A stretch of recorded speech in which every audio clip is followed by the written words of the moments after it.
नमस्कार दोस्तों, the student home में आप सभी का बहुत बहुत स्वागत है। अभी हम लोग पढ़ेंगे तमिलनाडु में लौह युग की शुरुआत की पुष्टि। इससे पहले के पार्ट्स को हम लोग पढ़ चुके हैं प्रीवियस वीडियो में। आप हमारे चैनल पर जाके पढ़ सकते हैं, देख सकते हैं। तो शुरू करते हैं। प्रारंभ में ऐसा माना जाता था कि लौह प्रौद्योगिकी की उत्पत्ति लगभग पहली सहस्त्राब्दी ईसा पूर्व first millennium BCE before common era में एशिया माइनर में हुई थी और यह तकनीकी प्रसार के तहत तेजी से विश्व के अन्य हिस्सों में फैल गई।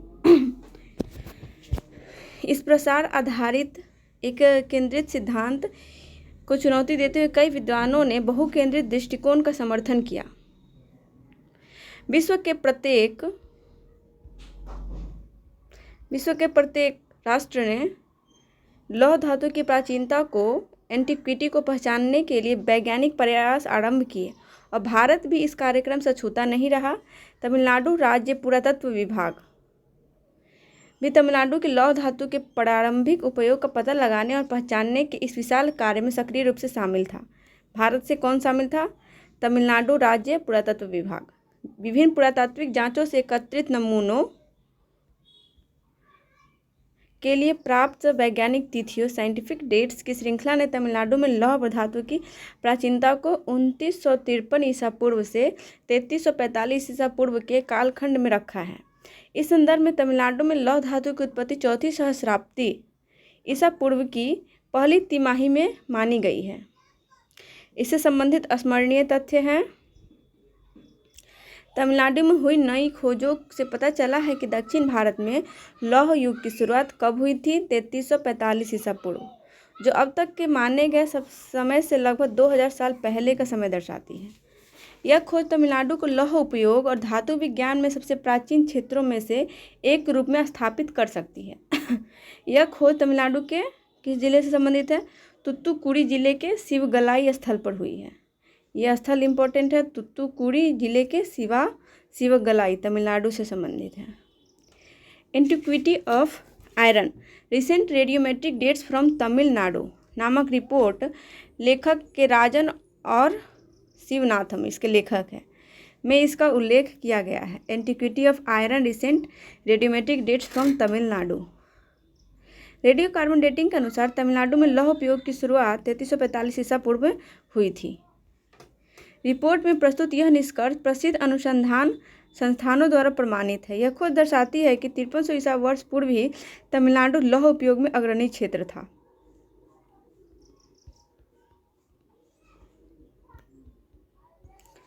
अब दूसरा टॉपिक है आज का, सोनमर्ग सुरंग का उद्घाटन। सोनमर्ग का अर्थ होता है सोने का मैदान, मीडो ऑफ गोल्ड।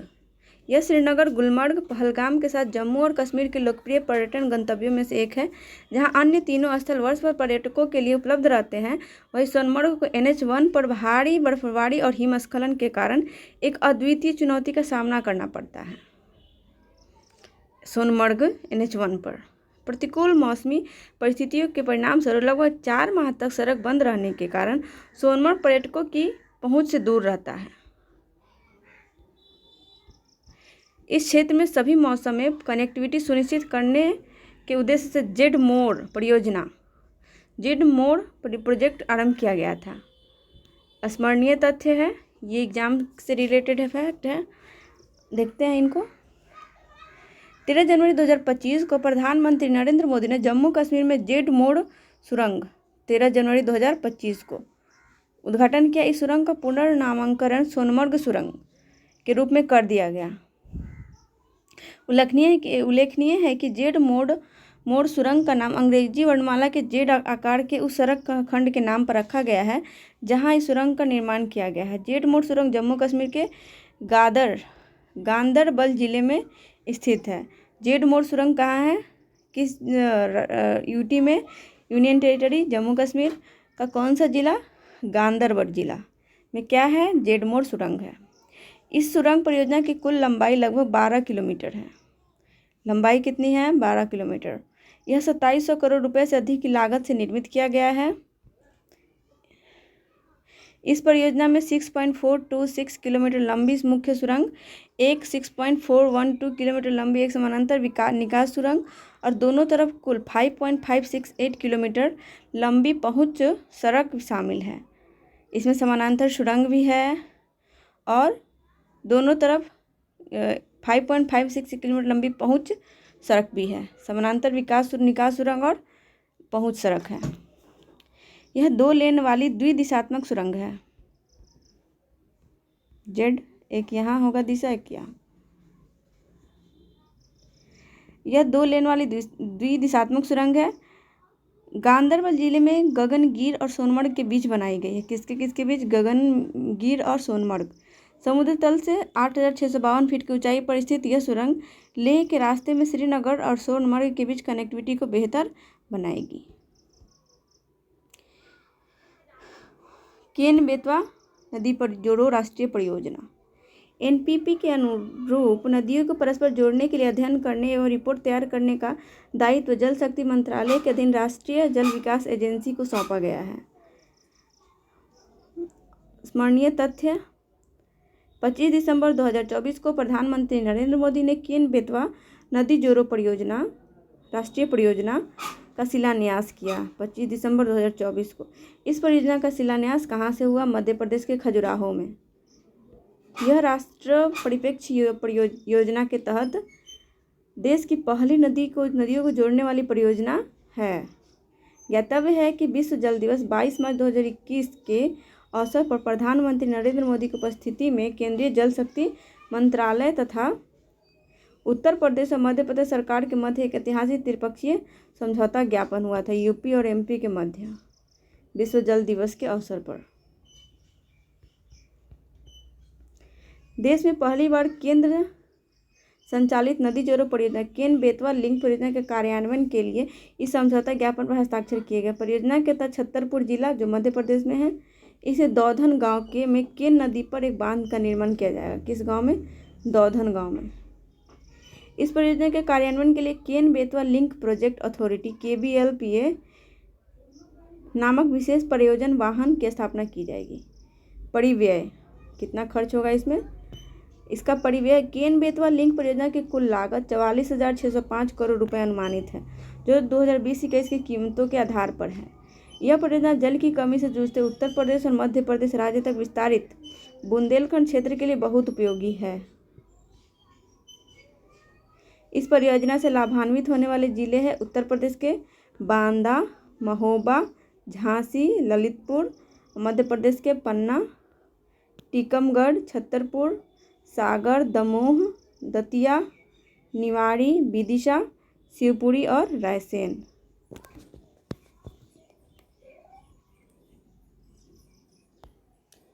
केन एवं बेतवा नदी। केन नदी मध्य प्रदेश और उत्तर प्रदेश के मध्य एक अंतर्राज्यीय नदी है। केन नदी, इसका उद्गम स्थल कटनी जिला स्थित अहिरगवा गांव है। केन नदी का उत्पन्न स्थल कौन सा है? कटनी जिला, मध्य प्रदेश का अहिरगवा।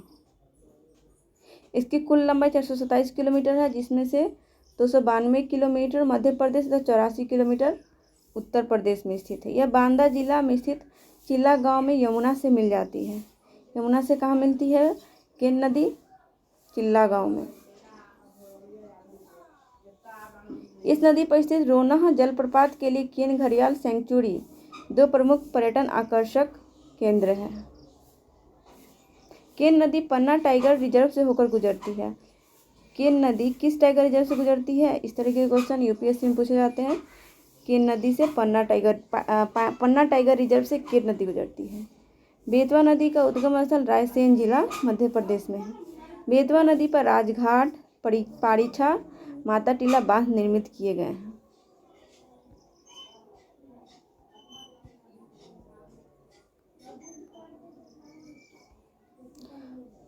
ओंकारेश्वर फ्लोटिंग परियोजना। 25 दिसंबर 2024 को प्रधानमंत्री ने ओंकारेश्वर फ्लोटिंग परियोजना का उद्घाटन किया। भारत सरकार के विद्युत मंत्रालय के नियंत्रणाधीन एक नवरत्न कंपनी SJVN लिमिटेड ने इस परियोजना को सफलतापूर्वक चालू किया है। ओंकारेश्वर फ्लोटिंग परियोजना मध्य प्रदेश के खंडवा जिले में स्थित ओंकारेश्वर फ्लोटिंग सोलर पार्क में स्थित है। ओंकारेश्वर फ्लोटिंग सौर परियोजना की क्षमता 90 मेगावाट है। यह परियोजना मध्य और उत्तर भारत में सबसे बड़ी फ्लोटिंग सौर परियोजना है। उल्लेखनीय है कि Omkareshwar floating solar park Bharat में स्थित सबसे बड़ा फ्लोटिंग सोलर पार्क है। इस पार्क की कुल क्षमता 600 मेगावाट है।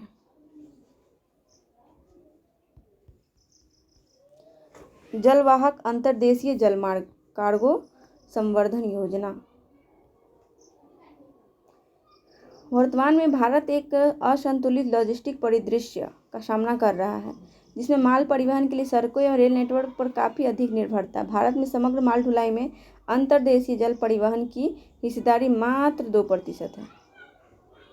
स्मरणीय तथ्य: 15 दिसंबर 2024 को केंद्रीय पत्तन पोत परिवहन और जलमार्ग मंत्री सर्बानंद सोनोवाल ने केंद्रीय पत्तन पोत परिवहन मंत्री कौन है? सर्बानंद सोनोवाल ने जलवाहक नामक एक अंतर्देशीय जल का मार्ग कार्गो संवर्धन योजना को लॉन्च किया। इस योजना का मुख्य उद्देश्य जल मार्गों के माध्यम से कार्गो परिवहन को बढ़ावा देना है, ताकि रेल और सड़क मार्गों पर बोझ को कम किया जा सके। जलवाहक योजना राष्ट्रीय जलमार्ग 1 गंगा नदी के साथ साथ राष्ट्रीय जलमार्ग 2 ब्रह्मपुत्र नदी और राष्ट्रीय जलमार्ग 16 बराक नदी के माध्यम से लंबी दूरी के कार्गो परिवहन को प्रोत्साहित करती है।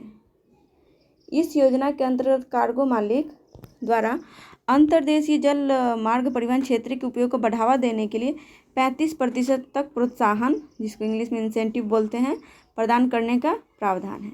इस योजना के अंतर्गत इंडो बांग्लादेश प्रोटोकॉल मार्ग के माध्यम से राष्ट्रीय जलमार्ग 1, राष्ट्रीय जलमार्ग 2, राष्ट्रीय जलमार्ग 16 पर कार्गो परिवहन के लिए अनुसूचित सेवाओं की शुरुआत करने का प्रावधान है। इस परिप्रेक्ष्य में 15 दिसंबर 2024 को GRJT कोलकाता से राष्ट्रीय जलमार्ग 1 एवं 2 पर अनुसूचित सेवाओं की शुरुआत की गई। केंद्रीय मंत्री सर्बानंद सोनोवाल ने GRJT कोलकाता से MV AAI, MV Homi Bhabha, MV त्रिशूल नामक मालवाहक पोतों को रवाना किया। ये इंपॉर्टेंट है। किस किस पोत का?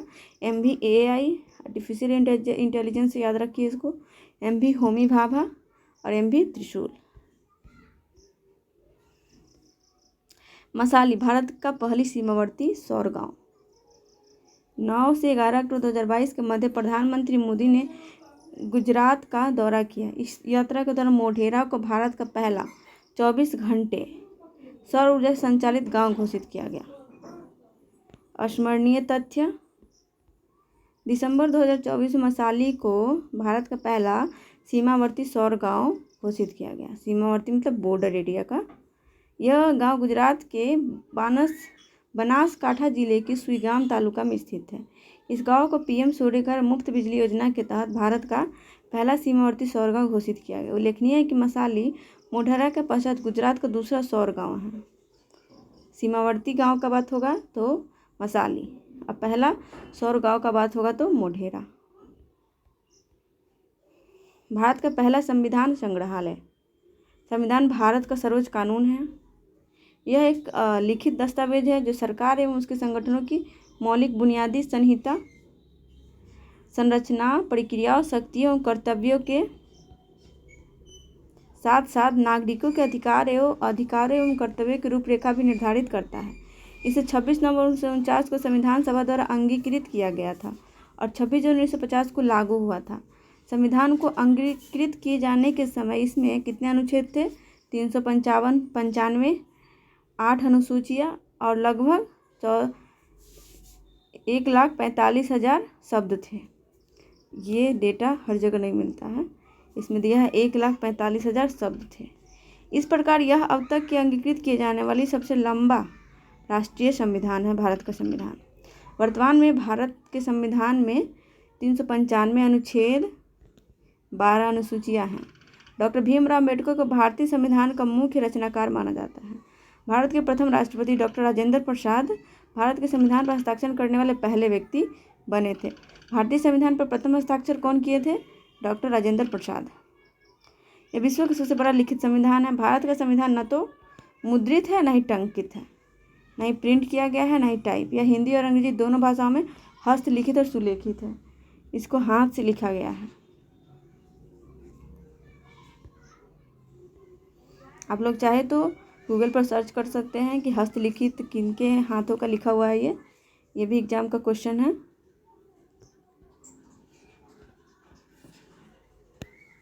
23 नवंबर 2024 को केंद्रीय विधि और न्याय राज्य मंत्री अर्जुन राम मेघवाल और लोकसभा अध्यक्ष ओम बिरला द्वारा भारत के प्रथम संविधान संग्रहालय का उद्घाटन किया गया। इस संग्रहालय का उद्घाटन ओपी जिंदवाल ग्लोबल यूनिवर्सिटी सोनीपत में किया गया।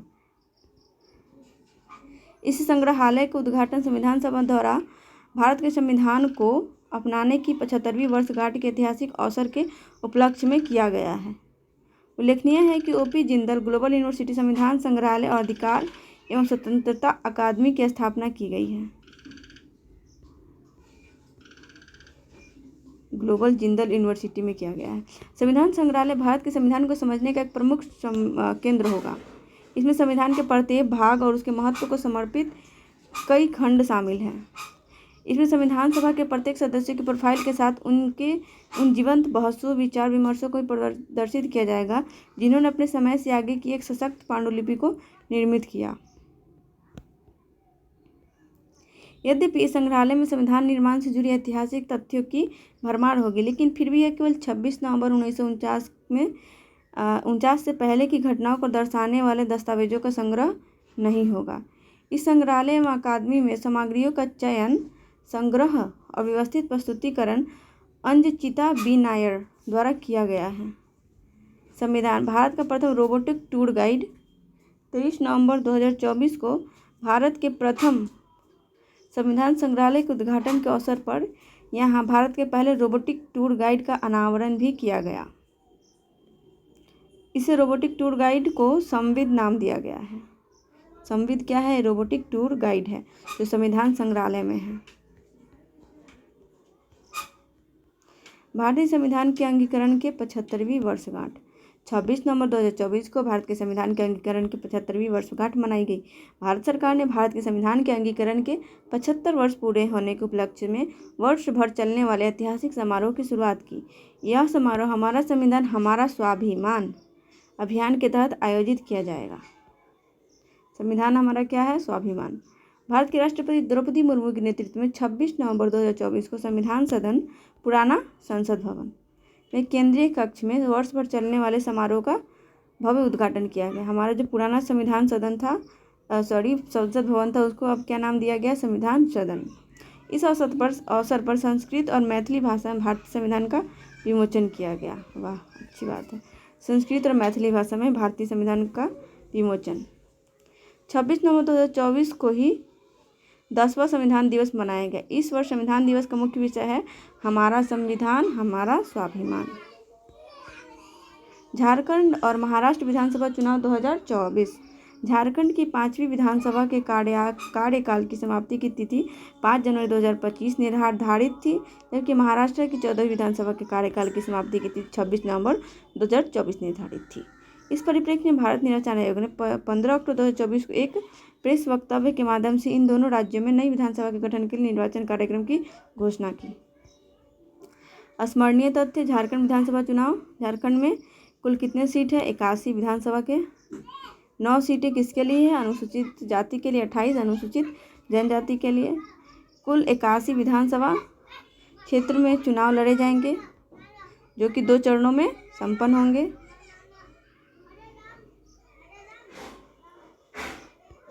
प्रथम चरण में क्या है? कुल 43 विधानसभा चुनाव क्षेत्र के लिए मतदान होंगे 13 नवंबर 2024 को, जबकि द्वितीय चरण में कुल 38 विधानसभा निर्वाचन क्षेत्रों के लिए 20 नवंबर 2024 को संपन्न होंगे। दोनों ही चरणों के चुनाव हेतु मतगणना 23 नवंबर 2024 को संपन्न होगी। चुनाव परिणामों के अनुसार झारखंड के 24 वर्षों के इतिहास में पहली बार किसी मौजूदा सरकार को पुनः सत्ता में वापस आने में सफलता प्राप्त हुई है। राज्य में झारखंड मुक्ति मोर्चा JMM के नेतृत्व वाले इंडिया गुट ने 2/3 बहुमत हासिल किया। इंडिया का फुल फॉर्म क्या है? Indian national development inclusive alliance. राज्य में इंडिया गुट कुल 56 सीटें जीतने में सफल हुई, 81 में से 56। 28 नवंबर 2024 को झारखंड मुक्ति मोर्चा के कार्यकारी अध्यक्ष हेमंत सोरेन ने झारखंड के मुख्यमंत्री पद की शपथ ली। देख लेते एक बार इसको। झारखंड मुक्ति मोर्चा कितनी सीट? 34 मत प्रतिशत 23.44। बीजेपी 21 सीट मत प्रतिशत 33.18। Indian National Congress 16 15.56। राष्ट्रीय जनता दल 4 सीट 3.44 मत प्रतिशत। कम्युनिस्ट पार्टी ऑफ इंडिया 2 मत प्रतिशत 1.89। अन्य को 4। महाराष्ट्र विधानसभा चुनाव। महाराष्ट्र विधानसभा निर्वाचन क्षेत्रों की संख्या 288 है, झारखंड में 81। इनमें से 29 सीटें अनुसूचित जाति, 25 सीटें अनुसूचित जनजाति के उम्मीदवारों के लिए आरक्षित है। 29 और 25। महाराष्ट्र में 288 विधानसभा निर्वाचन क्षेत्रों के चुनाव होते एक ही चरण में चुनाव होगा, जो कि 20 नवंबर 2024 को, जबकि मतगणना 23 नवंबर 2024 को संपन्न होगा। चुनाव परिणाम के अनुसार महाराष्ट्र में भारतीय जनता पार्टी के नेतृत्व वाले महायुति गठबंधन एक नाथ शिंदे के नेतृत्व वाले शिवसेना, अजित पवार के नेतृत्व वाली नेशनलिस्ट पार्टी, कांग्रेस पार्टी और अन्य छोटे दल भी शानदार जीत दर्ज किए। महायुति गठबंधन 235 सीटों पर विजय प्राप्त की, जबकि विपक्षी महाविकास आघाड़ी गठबंधन मात्र 50 सीटों पर ही जीत दर्ज की। 288 में से 235 मिला है, बहुमत हुआ है ये।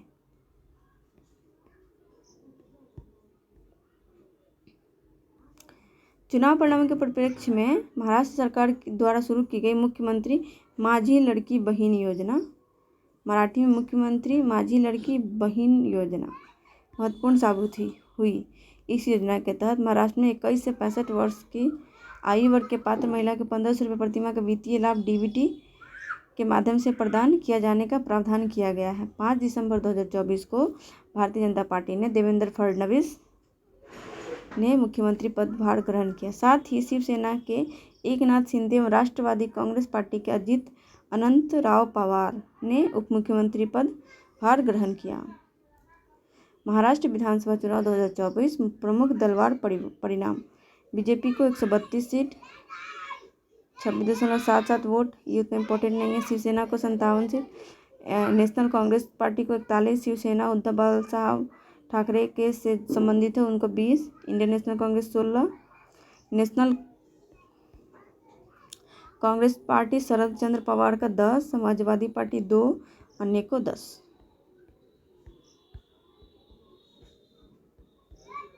राष्ट्रीय प्राकृतिक खेती मिशन। प्राकृतिक खेती एक प्रकार की रसायन मुक्त खेती है जो देसी गाय आधारित स्थानीय रूप से उपलब्ध संसाधनों पर आधारित है। इसमें रासायनिक उर्वरकों और कीटनाशकों का उपयोग नहीं किया जाता है और यह परंपरागत स्वदेशी प्रथाओं को प्रोत्साहित करती है। किसानों को रसायन मुक्त खेती को अपनाने के लिए प्रेरित करने और प्राकृतिक खेती की पहुंच का विस्तार करने के लिए उद्देश्य सरकार ने एक स्वतंत्र पृथक योजना के रूप में राष्ट्रीय प्राकृतिक खेती मिशन को प्रतिपादित किया है। स्मरणीय तथ्य। 25 नवंबर 2024 को प्रधानमंत्री नरेंद्र मोदी की अध्यक्षता में केंद्रीय मंत्रिमंडल ने राष्ट्रीय प्राकृतिक खेती मिशन की स्वीकृति प्रदान की। इस योजना को एक स्वतंत्र केंद्र प्रायोजित योजना के रूप में शुरू किया गया है। यह योजना केंद्रीय कृषि एवं किसान कल्याण मंत्रालय के अंतर्गत आरंभ की गई। इस योजना हेतु कुल परिव्यय 2481 करोड़ रुपये निर्धारित की है, जो 15वें वित्त आयोग की अवधि वर्ष 2025 से 26 तक होगा। अगले 2 वर्षों में इस मिशन को प्राकृतिक खेती को अपनाने की इच्छुक ग्राम पंचायतों के 15,000 समूहों में लागू किया जाएगा। इस पहल का उद्देश्य है देश के 1 करोड़ किसानों तक पहुंचना और 7.5 लाख हेक्टेयर क्षेत्र में प्राकृतिक खेती की शुरुआत करना। साथ ही आवश्यकता आधारित 10,000 जैव इनपुट संसाधन केंद्र BRCG bio input resource centres भी स्थापित किए जाएंगे। किसान इन केंद्रों से उपयोग के लिए तैयार जैव इनपुट आसानी से प्राप्त कर सकेंगे। इस मिशन के तहत लगभग 2000 प्राकृतिक खेती मॉडल प्रदर्शन फार्म स्थापित किए जा रहे हैं। अटल इनोवेशन मिशन 2016 में स्थापित किया गया था। स्मरणीय तथ्य देखते हैं। 25 नवंबर 2024 को प्रधानमंत्री नरेंद्र मोदी की अध्यक्षता में केंद्रीय मंत्रिमंडल ने नीति आयोग के तत्वाधान में अटल इनोवेशन मिशन को जारी रखने की स्वीकृति प्रदान की। इस मिशन को विस्तारित कार्य क्षेत्र और 2750 करोड़ रुपए के आवंटित बजट के साथ मंजूरी प्रदान की गई है। इस मिशन की अवधि 31 मार्च 2028 तक है। अटल इनोवेशन मिशन 2.0 निम्न 3 तरीकों से भारत के नवाचार उद्यमिता परितंत्र को सुदृढ़ बनाएगा। इनपुट बढ़ाकर, अर्थात अधिक नवप्रवर्तक एवं उद्यमियों को शामिल करके। दूसरा, सफलता दर या थ्रूपुट में सुधार करके, अर्थात अधिक स्टार्टअप्स को सफल होने में मदद करके। आउटपुट की गुणवत्ता में सुधार करके, अर्थात बेहतर नौकरियों उत्पादों एवं सेवाओं को उत्पन्न करके। अटल इनोवेशन मिशन 2.0 के माध्यम से कई नए कार्यक्रमों को प्रारंभ किया जाएगा जो निम्नवत है। पहला, Lipi language inclusive programme of innovation. इसका उद्देश्य 22 अनुसूचित भाषाओं में नवाचार एवं उद्यमिता परितंत्र का निर्माण करना है। इसका उद्देश्य अंग्रेजी न बोलने वाले नवप्रवर्तकों, उद्यमियों, निवेशकों के सामने आने वाली भाषा संबंधी बाधाओं को कम करना है। साथ ही क्षेत्रीय स्थानीय भाषाओं में संचालित होने वाले 30 नवाचार केंद्रों भी स्थापित करना है।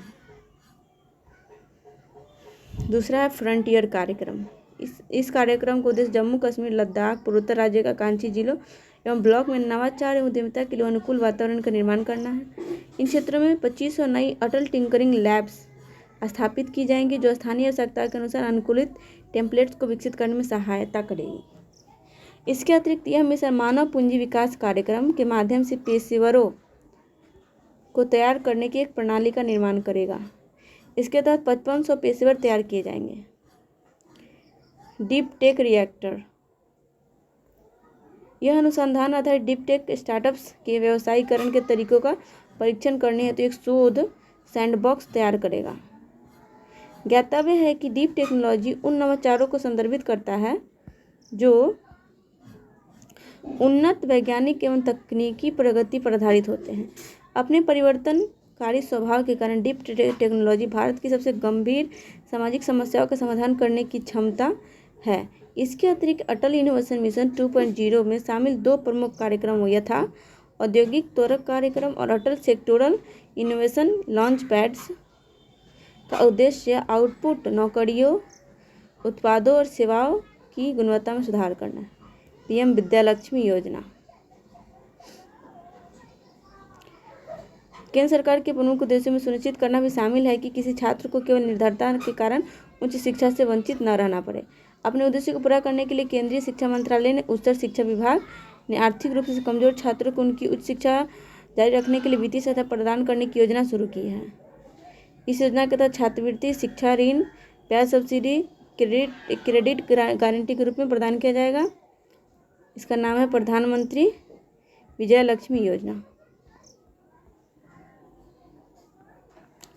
उल्लेखनीय है कि राष्ट्रीय शिक्षा नीति 2020 के तहत उच्च शिक्षा में सकल नामांकन अनुपात को 2019-20 में लगभग 27% बढ़ाकर 2035 तक 50% तक करने का लक्ष्य है। स्मरणीय तथ्य क्या है जो ज़्यादा इम्पोर्टेंट है उसको हम ध्यान से पढ़ेंगे। वो इंट्रोडक्शन था इसलिए स्किप कर सकते हैं उसको थोड़ा। 6 नवंबर 2024 को प्रधानमंत्री नरेंद्र मोदी की अध्यक्षता में केंद्रीय मंत्रिमंडल ने पीएम विद्यालक्ष्मी योजना की मंजूरी दी है। यह एक नई केंद्रीय क्षेत्र की योजना है। इस योजना का उद्देश्य मेधावी विद्यार्थियों को वित्तीय सहायता प्रदान करना है ताकि आर्थिक बाधाओं के कारण भारत का कोई भी युवा गुणवत्तापूर्ण उच्च शिक्षा प्राप्त करने से वंचित न हो। इस योजना के तहत किसी गुणवत्ता युक्त शिक्षा संस्थान प्रवेश में प्राप्त करने पर छात्रों को बिना जमानत और गारंटी मुक्त ऋण प्रदान किया जाएगा। ऋण बैंकों और वित्तीय संस्थानों द्वारा प्रदान किया जाएगा। यह ऋण पाठ्यक्रम की पूरी ट्यूशन फीस, अन्य संबंधित खर्चों को कवर करेगा।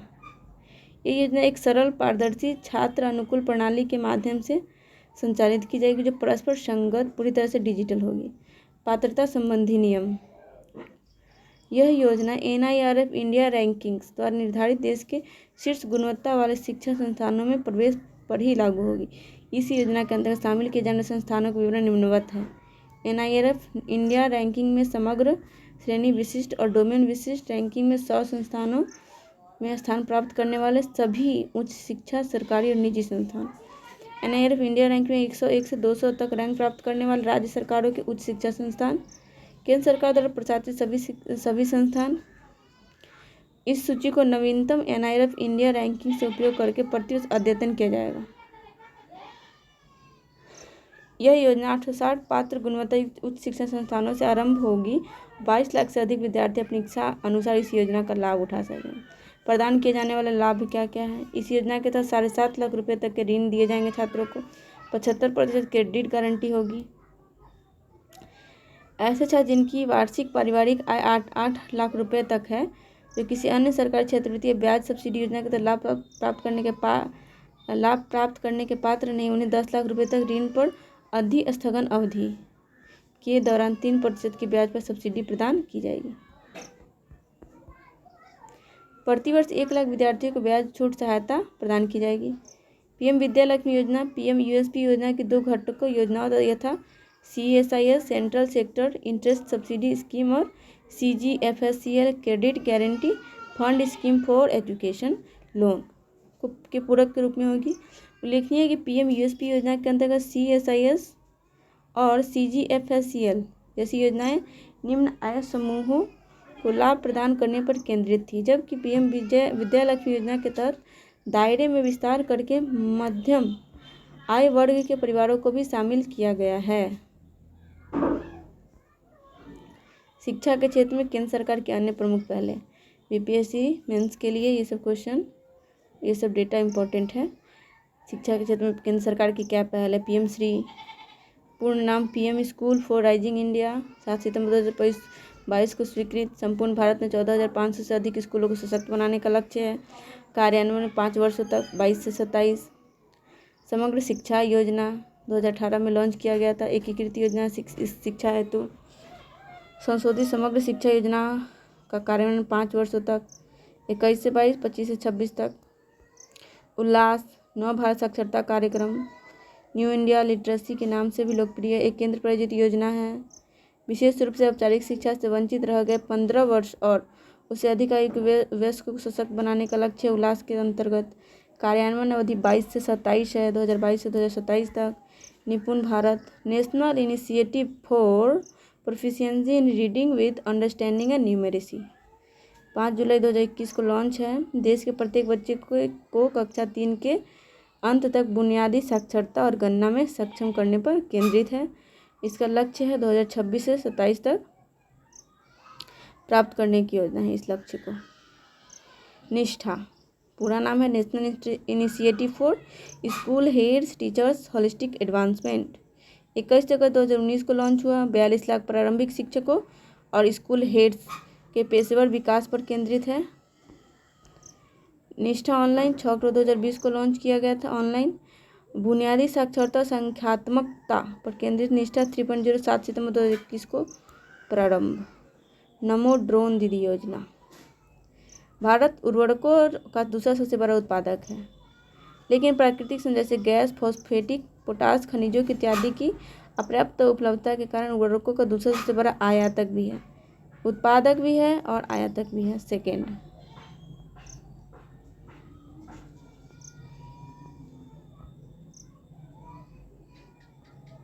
इसी निर्भरता को दूर करने के लिए केंद्र सरकार ने शुरू किया है इस योजना को।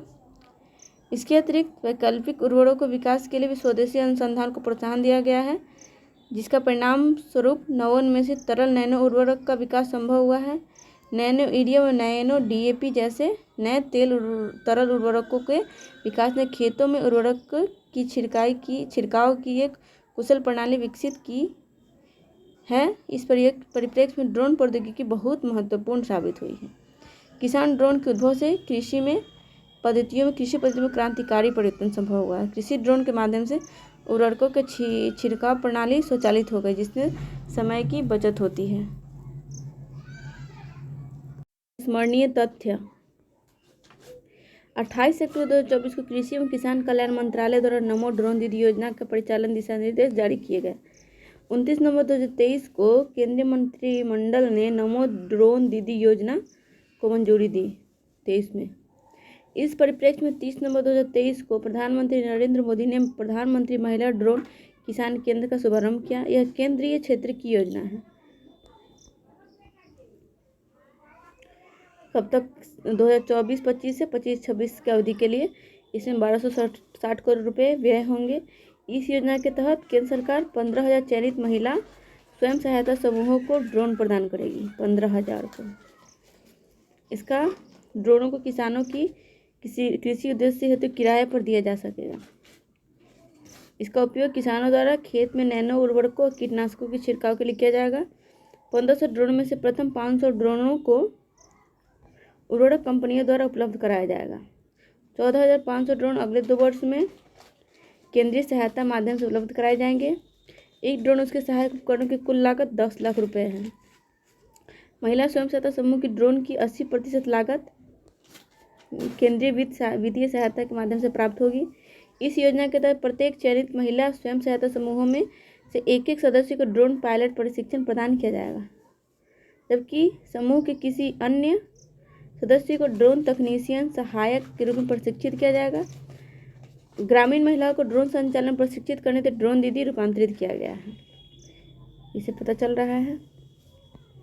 ज्ञातव्य है कि प्रधानमंत्री 15 अगस्त 2023 को 77वें स्वतंत्रता दिवस के अवसर पर अपने संबोधन में ड्रोन दीदी योजना की घोषणा की थी।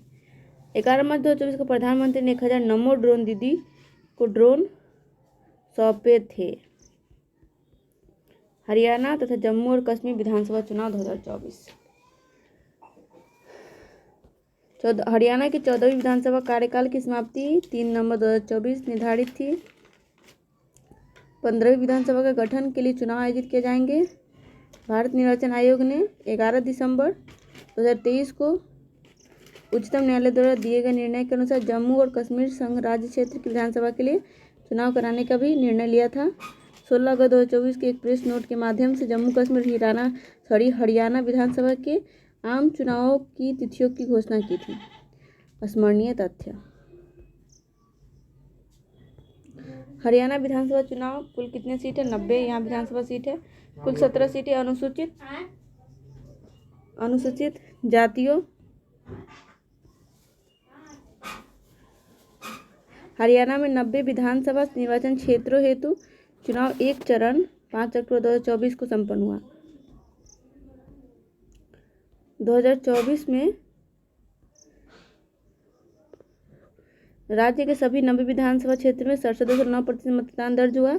2024 में पहली और 85 वर्ष से अधिक उम्र वाले और दिव्यांग मतदाताओं के लिए घर से मतदान की सुविधा आरंभ की गई थी। 15वीं हरियाणा विधानसभा गठन के लिए चुनाव परिणाम 8 अक्टूबर 2024 को घोषित किए जाएंगे। 2024 के चुनाव में सत्तारूढ़ भारतीय जनता पार्टी ने लगातार तीसरी बार जीत दर्ज की। हरियाणा के गठन के बाद से यह पहला अवसर जब कोई दल राज्य में लगातार तीसरे कार्यकाल के लिए सरकार बनाने में हुई है। ज्ञातव्य है कि बीजेपी हरियाणा में विगत 10 वर्षों से सत्तारूढ़ है। 10 वर्षों से 2024 में बीजेपी ने 48 सीटें जीता था। इसके पूर्व 2014 में विधानसभा चुनाव में बीजेपी ने 47 सीट जीते थे। 47। हरियाणा विधानसभा चुनाव के परिणाम: भारतीय जनता पार्टी को 48 seat, INC 37, Indian National Congress को, इंडियन नेशनल लोक दल 2, निर्दलीय 3, टोटल 90 सीट। 17 अक्टूबर 2024 को पंचकुला के दशहरा मैदान में आयोजित एक समारोह में नायब सिंह सैनी ने दूसरी बार हरियाणा के मुख्यमंत्री के रूप में शपथ ली है। नायब सिंह सैनी।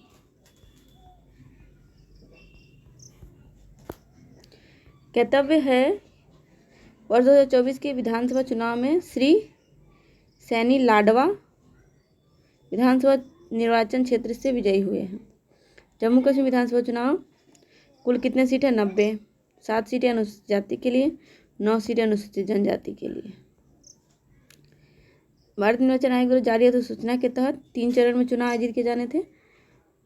इसके लिए मतदान तिथि निम्नवत है। प्रथम चरण में इतना 24 सीटों के लिए, द्वितीय चरण में इतना 26 सीटों के लिए, तृतीय चरण में 1/10/2024 को, द्वितीय 25/9/2024 को, प्रथम 18/9/2024 को। उल्लेखनीय है कि संघ राज्य क्षेत्र के पुनर्गठन होने के बाद से जम्मू कश्मीर राज्य में होने वाला पहला विधानसभा चुनाव था। इससे रिलेटेड बीपीएससी में इस बार 70th बीपीएससी में क्वेश्चन पूछे गए थे मेंस में, इसलिए यह एग्ज़ाम पीटी के लिए तो है ही, वनडे एग्जाम के लिए तो है ही, मेंस के लिए भी बहुत इंपॉर्टेंट है ये बुक। वर्ष 2024 में जम्मू कश्मीर विधानसभा चुनाव में पहली बार घर से मतदान करने की सुविधा प्रदान की गई है। 85 वर्ष से अधिक आयु के वरिष्ठ नागरिकों को 40% या उससे अधिक विकलांगता वाले दिव्यांग मतदाताओं के लिए घर से मतदान की सुविधा है। 2024 के विधानसभा चुनाव में धड़कई गांव के 1005 मतदाताओं ने अपने मताधिकार का प्रयोग किया। धड़कई गांव कहाँ है? जम्मू कश्मीर। ज्ञातव्य है कि सुनने और बोलने में अक्षम लोगों की अधिकता के कारण धड़कई को साइलेंट विलेज ऑफ इंडिया कहा जाता है, धड़कई गांव को, क्योंकि यहाँ पर गूंगे और बहरे लोग हैं। सभी चरणों में कुल मिलाकर जम्मू कश्मीर विधानसभा चुनाव 2024 में मतदान केंद्र पर 63.88% मतदान हुए हैं। इसके परिणाम आए 8 अक्टूबर 2024 को। इसमें Jammu and Kashmir national conference, भारतीय राष्ट्रीय कांग्रेस, भारतीय कम्युनिस्ट पार्टी के गठबंधन ने कुल 90 में से 49 सीटें जीत ली। 16 अक्टूबर 2024 को श्रीनगर में आयोजित समारोह में उमर अब्दुल्ला को केंद्र शासित प्रदेश जम्मू कश्मीर के पहले मुख्यमंत्री के रूप में शपथ लिए। सुरेंद्र कुमार चौधरी उप मुख्यमंत्री बने। इससे पूर्व उमर अब्दुल्ला 5 जनवरी 2009 से 8 जनवरी 2015 तक जम्मू कश्मीर राज्य के मुख्यमंत्री भी रह चुके हैं। इसमें देख लेते हैं जम्मू कश्मीर नेशनल कॉन्फ्रेंस को 42 सीट, भारतीय जनता पार्टी को 29 सीट, इंडियन नेशनल कांग्रेस को 6 सीट और Jammu and Kashmir Peoples Democratic Party को 3, अन्य को 10, टोटल 90। 3 एआई उत्कृष्टता केंद्रों की स्थापना। केंद्रीय बजट 2023-24 में प्रस्ताव प्रस्तुत किया गया था निर्मला सीतारमण के द्वारा। Make AI in India, make AI work for India के दृष्टिकोण को साकार करने के लिए 3 उत्कृष्टता केंद्र स्थापित किए जा रहे हैं। अंतर विषयक अनुसंधान को संचालित करने, अत्याधुनिक अनुप्रयोगों, कृषि, स्वास्थ्य, सतत शहरों के क्षेत्र में प्रभावी समाधान प्रदान करने के लिए उद्योग जगत की अग्रणी कंपनियां इन उत्कृष्टता केंद्रों के साथ साझेदारी करेंगी। स्मरणीय तथ्य है 15 अक्टूबर 2024 को केंद्रीय शिक्षा मंत्री कौन है? धर्मेंद्र प्रधान ने 3 एआई उत्कृष्टता केंद्र की स्थापना की घोषणा की है। यह केंद्र स्वास्थ्य सेवा, कृषि, सतत शहरों पर केंद्रित होंगे। इन उत्कृष्टता केंद्रों का नेतृत्व उद्योग भागीदारों और स्टार्टअप्स के सहयोग से शीर्ष शैक्षणिक संस्थान द्वारा किया जाएगा। स्वास्थ्य क्षेत्र में एआई उत्कृष्टता केंद्र का नेतृत्व कौन करेगा? आईआईटी दिल्ली। स्वास्थ्य में दिल्ली और उसके साथ है एम्स नई दिल्ली। आईआईटी और एम्स मिलकर स्वास्थ्य क्षेत्र में एआई के लिए उत्कृष्टता केंद्र का निर्माण करेंगे। कृषि क्षेत्र में आईआईटी रोपना कृषि से संबंधित होता है, तो रोपड़ से कृषि याद कर सकते हैं। रोपना मतलब लगाना, पौधे लगाना, पौधे रोपना। सतत शहर क्षेत्र में एआई उत्कृष्टता केंद्र का नेतृत्व आईआईटी कानपुर द्वारा किया जाएगा। शहर कानपुर शहर, सतत शहर। केंद्र सरकार ने वित्त वर्ष 2023-24 से वर्ष 2027-28 तक की अवधि के लिए 990 करोड़ रुपए के कुल वित्तीय परिव्यय के साथ इन 3 एआई उत्कृष्टता केंद्र की स्थापना को मंजूरी प्रदान की है। इस पहल के कार्यान्वयन की निगरानी के लिए एक उद्योग प्रधान शीर्ष समिति का गठन किया गया है। इसके सह अध्यक्ष कौन है? श्रीधर वेम्बू। भारत का प्रथम AI data bank Jitendra Singh ने इसका शुभारंभ किया है। यह डेटा बैंक उपग्रह, ड्रोन और इंटरनेट ऑफ थिंग्स के वास्तविक समय विश्लेषण के माध्यम से राष्ट्रीय सुरक्षा को बढ़ावा देगा। इसका उद्देश्य है शोधकर्ताओं और स्टार्टअप्स डेवलपर्स को उच्च गुणवत्ता वाले विविध डेटा सेट तक पहुंच प्रदान करके प्रौद्योगिकी विकास और नवाचार को गति देना। उल्लेखनीय है कि डेटा सेट स्केलेबल और समावेशी समाधानों के निर्माण हेतु आवश्यक है। राष्ट्रीय समुद्रवर्ती विरासत परिसर।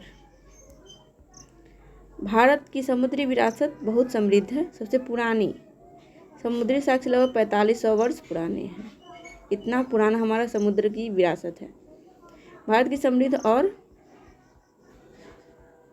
विविध समुद्री विरासत को प्रदर्शित करने के उद्देश्य से जलमार्ग मंत्रालय ने गुजरात में अहमदाबाद के निकट लोथल में एक राष्ट्रीय समुद्री विरासत परिसर के विकास की परिकल्पना की है। एनएमएचसी प्राचीन काल से आधुनिक समय तक संपूर्ण भारत से प्राप्त विविध एवं समृद्ध कलाकृतियों को संग्रहित तथा प्रदर्शित करेगा। साथ ही ये जनता को भारत की गौरवशाली समुद्री विरासत के बारे में जागरूक करेगा, शिक्षित भी करेगा। 9 अक्टूबर 2024 को प्रधानमंत्री की अध्यक्षता में केंद्रीय मंत्रिमंडल ने इसकी राष्ट्रीय समुद्री विरासत परिषद की मंजूरी दी थी। इसके 2 चरण में पूरा किया जाएगा। इसे पहला चरण 1A और 1B को ईपीसी मॉडल में विकसित किया जा रहा है, जबकि चरण 2 को विकास भूमि उपपट्टे सार्वजनिक निजी भागीदारी पीपीपी के माध्यम से किया जाएगा। चरण 1A, इस चरण में 6 दीर्घाओं सहित एनएमएचसी संग्रहालय की स्थापना की जाएगी। 6 गैलरी बनाया जाएगा। साथ ही इस चरण में भारतीय नौसेना तटरक्षक बल के लिए समर्पित एक गैलरी का भी निर्माण किया जाएगा, जो देश में सबसे बड़ी दीर्घाओं में से एक होगी। इस गैलरी में आईएनएस निशंक, सी हैरियर युद्धक विमान और एक UH-3 हेलीकॉप्टर सहित बाह्य नौसैन्य कलाकृतियों को प्रदर्शित किया जाएगा। इस चरण में प्राचीन लोथल नगर एक प्रतिकृति मॉडल भी शामिल होगा। इस चरण को वर्ष 2025 तक पूरा करने की योजना बनाई गई है। चरण बी में 1B में क्या होगा? इस चरण में एनएमएचसी संग्रहालय के 8 और दीर्घाओं को जोड़कर सुविधाओं का विस्तार किया जाएगा। इस चरण में एक लाइट हाउस संग्रहालय का भी निर्माण प्रस्तावित है, जो विश्व का सबसे ऊंचा संग्रहालय होगा। चरण 2, इस चरण में एनएमएचसी को और अधिक विकसित करने के उद्देश्य से तटीय राज्य मंडप का निर्माण किया जाएगा। इन मंडपों का निर्माण संबंधित तटीय राज्यों और केंद्र शासित प्रदेशों द्वारा किया जाएगा। एनएमएचसी के कार्यान्वयन की निगरानी के लिए भारतीय पत्तन संघ को नोडल एजेंसी के रूप में नियुक्त किया गया है।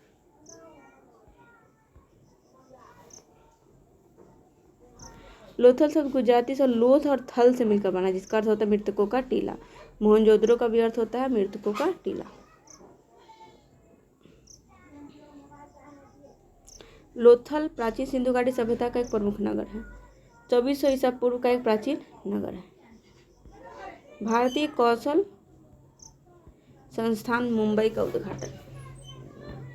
इसको संबंधित तथ्य, स्मरणीय तथ्य देखते हैं।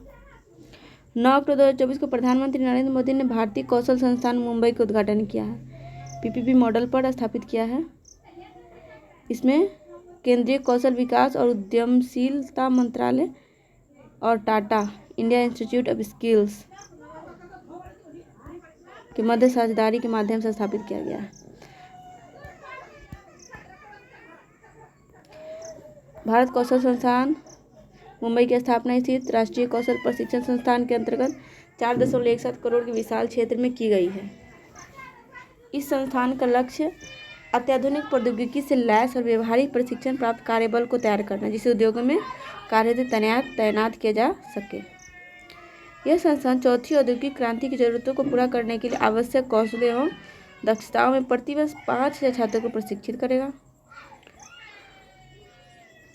भारतीय कौशल संस्थान मुंबई और भारतीय कौशल संस्थान अहमदाबाद को केंद्रीय कौशल विकास और उद्यमशीलता मंत्रालय तथा टाटा समूह के मध्य साझेदारी के माध्यम से स्थापित किया गया है। भारतीय कौशल संस्थान कानपुर IIT कानपुर द्वारा मार्गदर्शित है। ज्ञातव्य है कि युवाओं की उभरती प्रौद्योगिकी में प्रशिक्षित करने और उन्हें उन्नत कौशल प्रदान करने के उद्देश्य से नवंबर 2023 में IIT कानपुर और भारतीय कौशल संस्थान कानपुर के बीच एक समझौता ज्ञापन मेमोरेंडम ऑफ अंडरस्टैंडिंग हस्ताक्षरित हुआ था। MOU के तहत IIT कानपुर अगले 5 वर्ष तक भारतीय कौशल संस्थान कानपुर का मार्गदर्शन करेगा। 5 भाषाओं को शास्त्रीय भाषा का दर्जा। 8वीं अनुसूची में 22 भाषा शामिल है।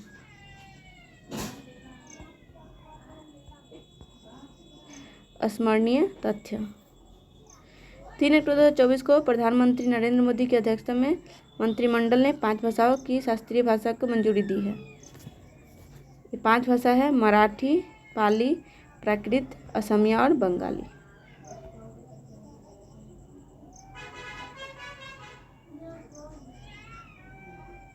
इन भाषाओं से मुख्य रूप से संबंधित देश के राज्य है महाराष्ट्र मराठी, बिहार, उत्तर प्रदेश, मध्य प्रदेश पाली तथा प्राकृत, पश्चिम बंगाल बांग्ला, असम असमिया। मराठी भाषा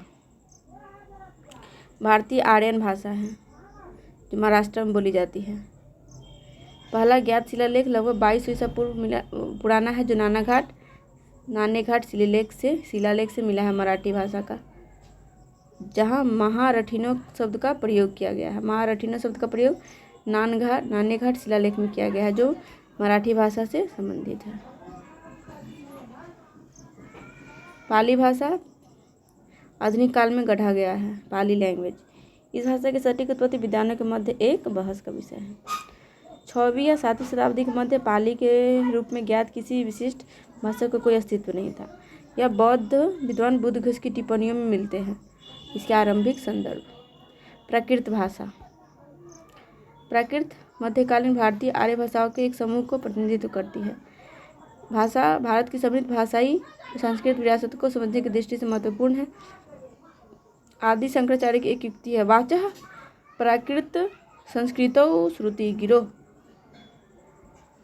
इस युक्ति का अर्थ है प्राकृत संस्कृत दोनों भाषाएं भारत की विद्या की संवाहिकाएं हैं। मीन्स के लिए अच्छी लाइन है ये। आचार्य पाणिनि, चंडवररुचि, समंतभद्र आदि अनेक व्याख्याता भाषाविद मनीषियों ने प्राकृत के व्याकरण ग्रंथ लिखे हैं। भगवान महावीर, महात्मा बुद्ध जैसे महापुरुष ने अपने उपदेश इसी भाषा में दिए हैं, प्राकृत भाषा में। असमिया भाषा असम की आधिकारिक भाषा है असमिया। इसकी उत्पत्ति संस्कृत से ही हुई है। असमिया भाषा का विकास 7वीं शताब्दी में हुआ था। इसका प्रारंभिक शिलालेख कथा गुरुचरित नामक ग्रंथ से प्राप्त होता है। बांग्ला भाषा कथा गुरुचरित से असमिया भाषा का प्रारंभिक लिखित उल्लेख मिलता है। बांग्ला भाषा जातिवादी रूप से बांग्ला इंडो आर्यन भाषा है। बांग्ला असमिया ओडिया के साथ साथ मगधी, मैथिली और भोजपुरी दक्षिण पूर्वी क्षेत्र में एक भाषाई समूह का निर्माण करती है।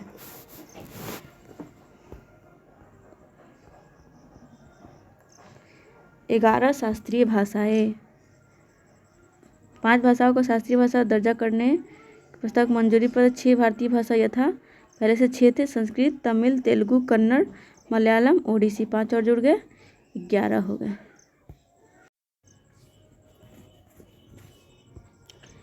Cruise Bharat mission.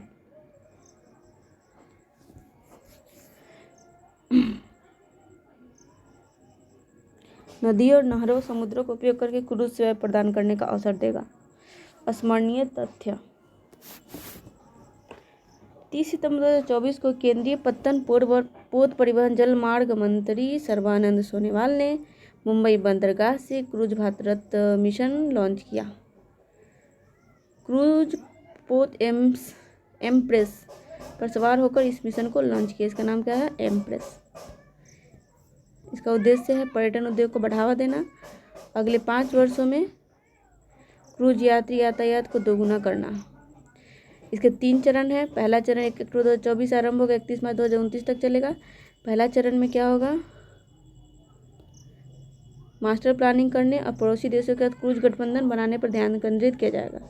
साथ ही क्रूज सर्किट क्षमता को बढ़ाने और मौजूदा क्रूज टर्मिनल मरीना गंतव्यों का आधुनिकीकरण भी किया जाएगा।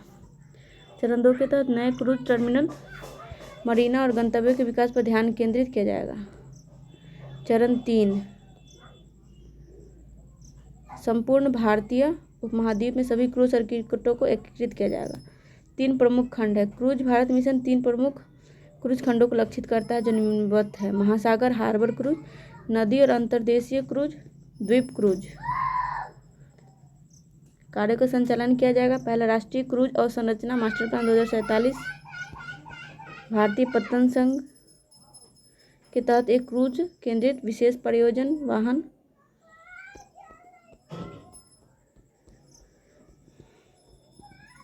क्रूज विकास निधि क्रूज इंडिया समिट, राष्ट्रीय क्रूज पर्यटन नीति, शहरी शासन सूचकांक। सर्वप्रथम वर्ष 2020 में प्रजा फाउंडेशन द्वारा इसे शहरी शासन सूचकांक को लॉन्च किया गया था। शहरी शासन सुधारों पर केंद्रित है। स्मरणीय तथ्य प्रजा फाउंडेशन द्वारा जारी किया जाता है, जो 26 सितंबर 2024 को जारी किया गया था। ये इसका सेकेंड संस्करण है। शहरी शासन सूचकांक 2024 समग्र रूप से 28 राज्य, 2 केंद्र शासित प्रदेशों, मात्र 2 ही केंद्र शासित प्रदेश है शामिल हैं। और राष्ट्रीय राजधानी से दिल्ली का औसत स्कोर 39.70 रहा है। शहरी शासन सूचकांक 2024 में शीर्ष 5 राज्य। पहला है केरल, उसे ओडिशा, MCM, KOMCM, केरल, ओडिशा, महाराष्ट्र, छत्तीसगढ़ और मध्य प्रदेश। 59, 55, 52, 51, 50। शहरी शासन सूचकांक 2024 में बिहार को 15वां, बिहार स्पेशल के लिए इम्पोर्टेंट है, बिहार को 15वां, उत्तर प्रदेश को, यूपी PCS के लिए इम्पोर्टेंट है, 16वां है, बिहार के बाद यूपी है। शहरी शासन सूचकांक 2024 में 5 अंतिम राज्य, केंद्र शासित प्रदेश, नागालैंड, मणिपुर, मेघालय, चंडीगढ़ और पंजाब। उत्तर प्रदेश की रैंक। शहरी शासन सूचकांक 2024 में 4 विषय में उत्तर प्रदेश की रैंक। सशक्त शहर निर्वाचित प्रतिनिधि और विधायी संरचना में 13, सशक्त शहर प्रशासन में 24, सशक्त नागरिक में 24, राजकोषीय सशक्तिकरण में 6। भारत का 13वां महापत्तन। भारत सरकार द्वारा द्वीपीय विकास कार्यक्रम प्रोग्राम के तहत कुछ चुनिंदा द्वीपों का समग्र विकास करने की परिकल्पना की गई। इस कार्यक्रम के तहत ग्रेट निकोबार भारत का सबसे दक्षिणी का चयन किया गया है। गलाथिया की खाड़ी अंडमान एवं निकोबार द्वीप समूह के ग्रेट निकोबार में स्थित है। गलाथिया की खाड़ी। भारत सरकार ने गलाथिया की खाड़ी में अंतर्राष्ट्रीय कंटेनर ट्रांसशिपमेंट पोर्ट का विकास करने की योजना बनाई है। स्मरणीय तथ्य गलाथिया की खाड़ी को तत्काल प्रभाव से महापत्तन घोषित कर दिया गया है। 13वां महापत्तन है।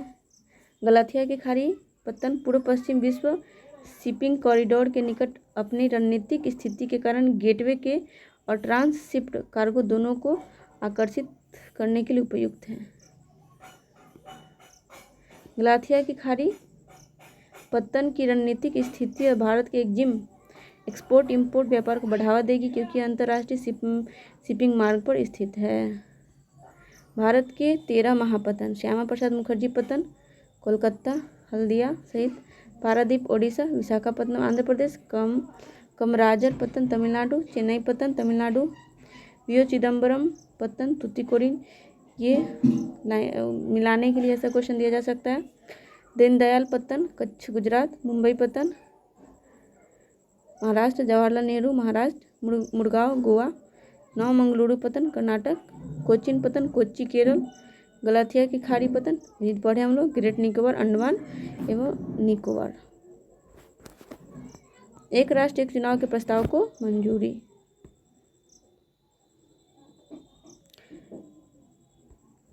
लोकसभा और राज्य विधानसभा का चुनाव एक साथ कराने के लिए इसको लाया गया है।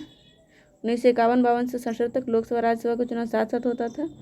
भारत के विधि आयोग ने निर्वाचन विधियों में सुधार पर अपनी 170वीं रिपोर्ट में प्रत्येक वर्ष बिना उपयुक्त समय के निर्वाचनों के चक्र का अंत किए जाने की सिफारिश की थी।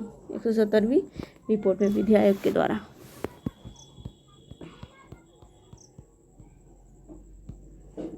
इससे संबंधित स्मरणीय तथ्य 18 सितंबर 2024 को एक राष्ट्र एक चुनाव प्रस्ताव को मंजूरी प्रदान की गई। पूर्व राष्ट्रपति रामनाथ कोविंद की अध्यक्षता वाली उच्च स्तरीय समिति ने अपनी रिपोर्ट सौंप दिया था 14 मई 2024 को। 2 चरण में चुनाव कराए जाएंगे। इस प्रस्ताव के अनुसार प्रथम चरण में लोकसभा में सभी विधानसभा के चुनाव, द्वितीय चरण में 100 दिनों के अंदर स्थानीय निकायों के चुनाव। समकालीन चुनाव के कार्यान्वयन को सक्षम करने के लिए संसद में 2 प्रकार के संशोधन विधेयक को प्रस्तुत करने का प्रस्ताव है। पहला है एक संवैधानिक संशोधन विधेयक होगा, दूसरा विधानसभा वाले केंद्र शासित प्रदेशों में कानून परिणामी संशोधन होगा। शासक निर्वाचन क्षेत्रों के पहले चरण की अभिप्राप्ति के लिए अनुच्छेद 83, अनुच्छेद 72 में संशोधन करते हुए अनुच्छेद 82 को अंतः स्थापित किए जाने के लिए एक संवैधानिक संशोधन विधेयक पुनः स्थापित किया जाएगा। इसके लिए राज्यों का अनुसमर्थन की आवश्यकता नहीं होगी। दूसरे चरण नगर पालिका और पंचायतों के चुनाव लोकसभा राज्य विधानसभा के चुनाव होने से 100 दिनों के भीतर आयोजित करनी होती है और संवैधानिक संशोधन विधेयक पुनः स्थापित किए जाएंगे। उपरोक्त संशोधनों के अनुच्छेद 368 में दी गई संविधान संशोधन को कि 2 शर्तों में पूरा करना होगा। प्रथम शर्त के अनुसार दोनों सदनों में कुल सदस्यों के आधे से अधिक सदस्यों द्वारा मतदान किया जाना अनिवार्य है, जबकि द्वितीय शर्त के अनुसार प्रथम शर्त के अधीन रहते हुए उपस्थित और मतदान करने वाले सदस्यों की संख्या 2/3 सदस्य संशोधन के पक्ष में हो। दोनों सदनों में पारित होने के बाद राष्ट्रपति के हस्ताक्षर पर यह विधेयक बन जाएगा। विधेयक से अधिनियम बन जाएगा। द्वितीय चरण के प्रस्ताव यानी स्थानीय निकायों के चुनाव एवं केंद्र राज्य के चुनाव 100 दिनों के अंदर कराने के लिए विधेयक को राष्ट्रपति के पास हस्ताक्षर हेतु भेजने से पूर्व आधे से अधिक राज्यों के विधानमंडलों का द्वारा अनुसमर्थन कराना होगा।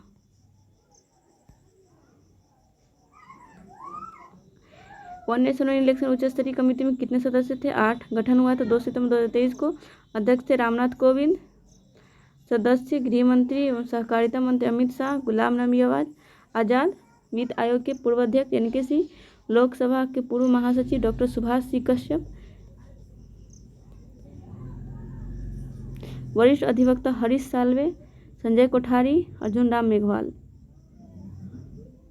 सचिव नितेंद्र चंद्र, सचिव भारत सरकार विधि एवं कार्य विभाग रिपोर्ट मार्च 2024 में राष्ट्रपति द्रौपदी मुर्मू को सौंपी गई थी।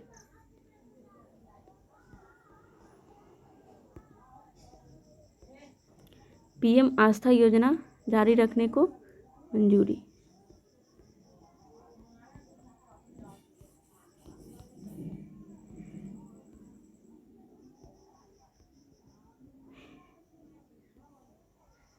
इसको हम लोग कल देखते हैं, आज फिर इसको पढ़ेंगे, ज़्यादा समय हो जाएगा। यह राष्ट्रीय घटनाक्रम थोड़ा लंबा है तो इसको पार्ट बाय पार्ट ख़त्म करने में थोड़ा समय लगेगा, तो हम लोग आराम से पढ़ेंगे समझते हुए। ठीक है, तो फिर कल आगे के टॉपिक को कवर करेंगे। आप सभी का धन्यवाद।